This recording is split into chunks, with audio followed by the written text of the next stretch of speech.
Nesse segundo vídeo, meus amigos, vamos entender um pouco mais sobre o massacre de Mountain Meadow. O ano era 1857.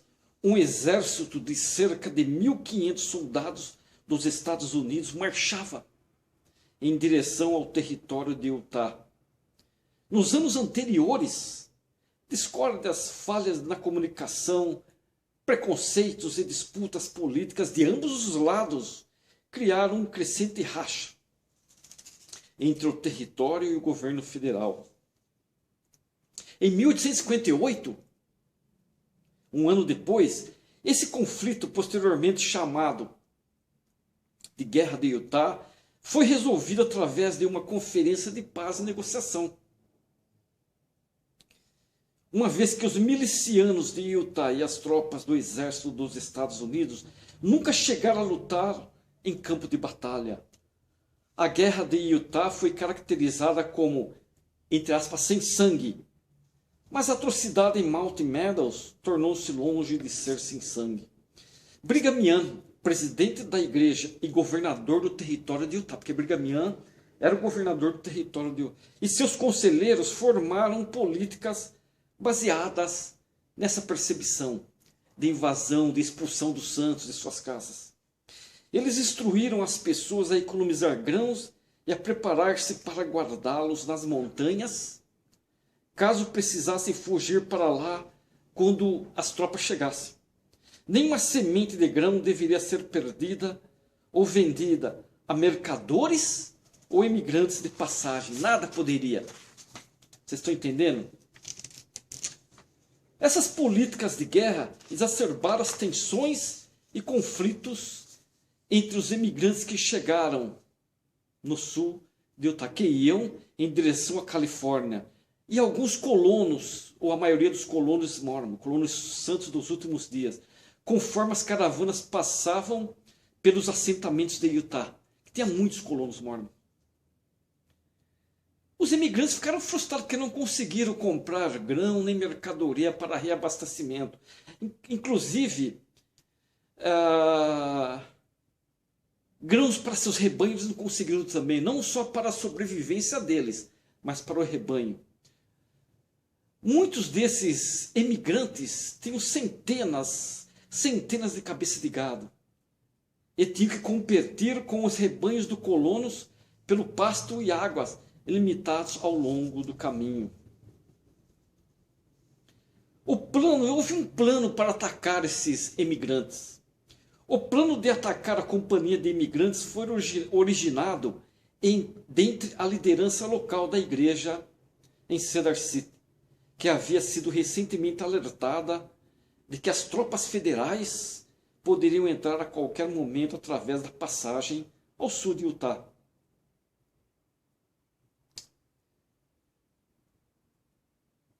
Produtos básicos não estavam disponíveis na loja da cidade. Os imigrantes não conseguiram os produtos básicos para se abastecer. E o dono do moinho, ele poderia moer algumas dúzias de grãos, mas ele cobrou um boi para isso. Olha aqui. E era um preço exorbitante para a época. Alguns homens da caravana dos imigrantes falavam que tinha a arma que matou José Smith. Outros ameaçaram em voz alta se unir às tropas que iam invadir Utah. Alexander Funker, capitão da caravana dos imigrantes, repreendeu esses homens. As afirmações daqueles homens, muito provavelmente, foram ameaças vazias, feitas no calor do momento. Mas no ambiente em transformação de 1857, os líderes de Cedar City, que era o sul de Utah, levaram aquelas declarações daqueles homens muito a sério. O prefeito de Cedar City, o comandante da milícia e o presidente da STAC, quem que era o presidente da STAC? Isaac Haight, descreveram o descontentamento contra os imigrantes e pediram permissão para chamar a milícia em um despacho expresso ao comandante distrital da milícia, William Dame, como falar em português. mas é William Dame, que vivia nas proximidades de Parowan. Dame era também presidente da estaca de Parowan. A estaca de Parowan que tinha como presidente William Dame. Após conversar um conselho a discutir o assunto, Dame negou o pedido. O que Dame falou? Não dê importância às ameaças deles, escreveu ele no despacho de volta a Cedar City. Ponto, abre aspas. Palavras são como vento, elas não injuriam ninguém. Mas se eles, os emigrantes, cometerem atos de violência contra os cidadãos, informe-me imediatamente e tais medidas serão adotadas para assegurar a tranquilidade. Ainda querendo punir os imigrantes, os líderes de Cedar City então formularam um novo plano. Como seria esse plano? Como que seria? O ataque foi planejado para uma parte da caravana para a Califórnia. Uma parte seria um ataque nessa caravana, várias milhas ao sul de Mount Meadows. Essa área, Mount Meadows, estava sob a jurisdição da milícia de Fort Harmony, liderada por John D. Lee, que foi convencido a participar do plano. John D. Lee era também um fazendeiro, entre aspas, fazendeiro indígena, entre aspas, fundeado pelo governo federal para os índios Paiutes locais. Tá? Lee e Haight tiveram uma longa conversa durante a noite sobre os imigrantes, no qual Lee disse a Haight, Isaac Haight, que era o presidente da estaca, que acreditava que os Paiutes matariam a todos, homens, mulheres e crianças, se fossem iniciados a atacar. Normalmente os Paiutes, os pacíficos índios Paiutes, relutaram quando foram apresentados ao plano pela primeira vez. Apesar de ocasionalmente esses índios Paiutes assaltarem os estoques de imigrantes em busca de comida. Não tinham tradição de ataques em larga escala. Mas os líderes de Cedar City prometeram a esses índios uma pilhagem e os convenceram de que os imigrantes estavam alinhados com as tropas inimigas, entre aspas, que matariam os índios, matariam vocês, que são os índios, e nós, os mormons. No dia 6 de setembro, o presidente Isaac Hayes apresentou o plano ao Conselho de Líderes Locais que ocupavam posições eclesiásticas, civis e militares. O plano encontrou resistência dos que o ouviram pela primeira vez, produzindo um acalorado debate. Finalmente, o Conselho de Membros perguntou a Haight se ele havia consultado o presidente Brigham Young, lá em Salt Lake City. A Haight falou que não consultei. E Haight concordou, perante aqueles homens, mandar um mensageiro expressa Salt Lake City com uma carta explicando aquela situação e pedindo orientação. E o cerco? Eles fizeram um cerco aos emigrantes. E nesse cerco, John D. Lee e os índios fizeram um ataque prematuro ao campo de imigrantes em Mount Meadows. O que aconteceu? Vários dos imigrantes foram mortos, mas os que sobraram resistiram ao ataque, forçando um recuo dos índios Paiutes e John D. Lee. Os imigrantes rapidamente organizaram seus carroções em círculo, protegendo-se dentro deles. 2 outros ataques ocorreram nos 2 dias seguintes dos 5 que durou o cerco. 5 durou o cerco. O que aconteceu? Tinha 2 imigrantes que estavam fora dos carroções. E eles foram alvejados. Um morreu. O outro entrou no carroções e falou que não eram os índios só. Tinha gente brancas. Os brancos, os colonos mormons estavam nos atacando. Os conspiradores foram apanhados em sua teia de enganos. Seu ataque aos imigrantes tinha falhado. Seu comandante militar logo saberia que eles tinham grosseiramente desobedecido suas ordens. O que fazer? O que fazer? Uma testemunha, do envolvimento dos brancos havia espalhado a notícia dentre os imigrantes. Se os imigrantes sobreviventes, olha que eles raciocinaram, se os imigrantes sobreviventes fossem libertados e seguissem seu caminho para a Califórnia, logo se espalharia a notícia de que os mormons estavam envolvidos no ataque. Aí um exército que se aproximava do território, e se a notícia de sua participação no ataque chegasse a esse exército, criam os conspiradores, eles estavam crendo nisso daí, resultaria em uma ação militar retaliatória que ameaçaria suas vidas e a vida de seu povo. Em 9 de setembro, Isaac Haight viajou para Wang com Elias Morris, um dos 2 capitães da milícia e seu conselheiro na presidência da estaca. Todos eles juntos. Novamente pediram permissão a William Dame para convocar a milícia e novamente Dame reuniu o conselho de Parowan, que decidiu que homens deveriam ser enviados para ajudar os combalidos imigrantes a prosseguir seu caminho em paz.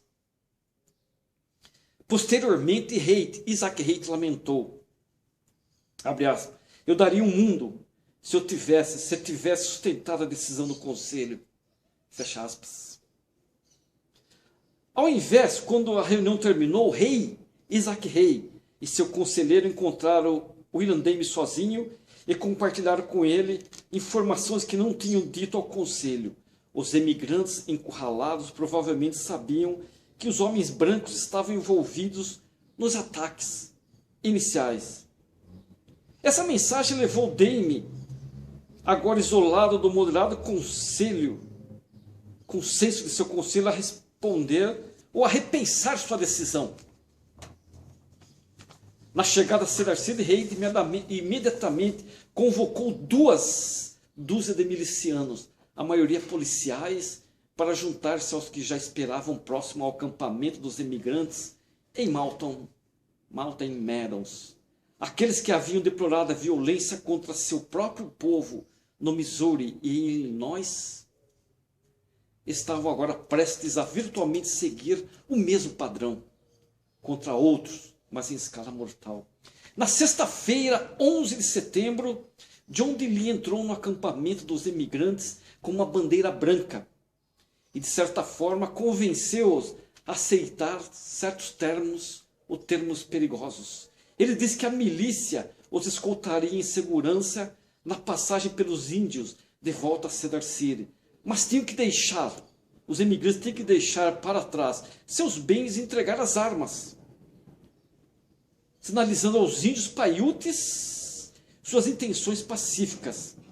Os desconfiados imigrantes debateram o que fazer numa reunião. O que nós podemos fazer? No fim, aceitaram aqueles termos. Por quê? Já que não tinham alternativa melhor. Estavam sitiados há dias, com pouca água, os feridos estavam morrendo e não tinham munição suficiente para suportar mais um ataque. Como combinado, as crianças mais novas feridas deixaram o acampamento primeiro, levadas em 2 carroções, seguidas pelas mulheres e crianças que podiam andar. Os homens e garotos mais velhos ficaram por último, cada um escoltado por milicianos armados. A procissão marchou por cerca de 1 milha, até que, num sinal previamente combinado, cada miliciano virou-se e atirou no imigrante próximo a ele, enquanto os índios paiutes saíram de seus esconderijos para atacar as aterrorizadas mulheres e crianças. Os milicianos que acompanhavam os 2 primeiros carroções que foram à frente mataram aqueles feridos. Apesar dos planos de culpar os índios paiutes pelo massacre e dos persistentes esforços posteriores em fazê-lo, um miliciano chamado Nephi Johnson, que era um miliciano, depois susteve que seus companheiros milicianos foram responsáveis pela maior parte da matança. Um miliciano falou isso. A mensagem expressa a Brigham Young chegou tarde. No que diz respeito, ao que Brigham Young falou, no que diz respeito às caravanas de imigrantes passando por nossos assentamentos, prosseguiu Young, não devemos interferir nelas antes de serem notificadas a seguirem seu curso. Vocês não devem se meter com elas. Não se meta com elas. Esperamos que os índios façam o que acharem melhor, mas vocês devem tentar preservar um bom relacionamento com eles. Não há outras caravanas indo para o sul que eu saiba. Os que estão lá devem deixá-los ir em paz. Quando Haight leu as palavras de Isaac Haight leu as palavras de de Brigham Young, chorou como criança e só conseguiu dizer as palavras, abre aspas, tarde demais, tarde demais. As 17 crianças sobreviventes, consideradas novas demais para contar histórias, entre aspas, foram adotadas por famílias locais. Representantes do governo resgataram as crianças em 1859 e as devolveram aos membros de suas famílias no Arkansas. O massacre ceifou cerca de 120 vidas e afetou irremediavelmente as vidas das crianças sobreviventes e de seus parentes. Um século e meio depois, o massacre permanece sendo um assunto profundamente doloroso para seus descendentes e outros parentes. Embora Brigham Young e outros líderes da igreja em Salt Lake City tenham sabido do massacre logo após o ocorrido do massacre, a percepção da extensão do envolvimento dos assentados e os terríveis detalhes do crime só chegaram aos poucos ao longo do tempo. Em 1859, eles desobrigaram de seus chamados o presidente da estaca, Isaac Haight, que era o presidente da estaca, Isaac Haight, desobrigaram eles e outros proeminentes líderes da igreja em Cedar City. Todos foram desobrigados, que tinham participação no massacre. Em 1870, excomungaram o presidente da estaca, Isaac Haight, e John D. Lee da igreja. Em 1874, um júri territorial acusou judicialmente 9 homens por sua participação no massacre. A maioria deles eventualmente foi presa, embora apenas John D. Lee tenha sido julgado. Outros milicianos que participaram do massacre lutaram pelo resto de suas vidas contra um terrível sentimento de culpa e tiveram pesadelos recorrentes por causa do que fizeram e testemunharam. As famílias dos homens que planejaram o crime sofreram com o ostracismo imposto por seus vizinhos ou com alegações de que maldições haviam caído sobre eles. Por décadas, os índios Paiutes também sofreram injustamente, pois muitos os consideravam culpados pelo crime, chamando seus descendentes de queimadores de carroções, entre aspas, selvagens, entre aspas, e hostis, entre aspas. O massacre tornou-se uma mancha indelével na história da região. O massacre de Mountain Meadows tem causado dor e controvérsia por 150 anos. Nas últimas 2 décadas, os descendentes e outros parentes dos imigrantes e dos perpetradores têm às vezes trabalhado juntos para preservar a memória das vítimas.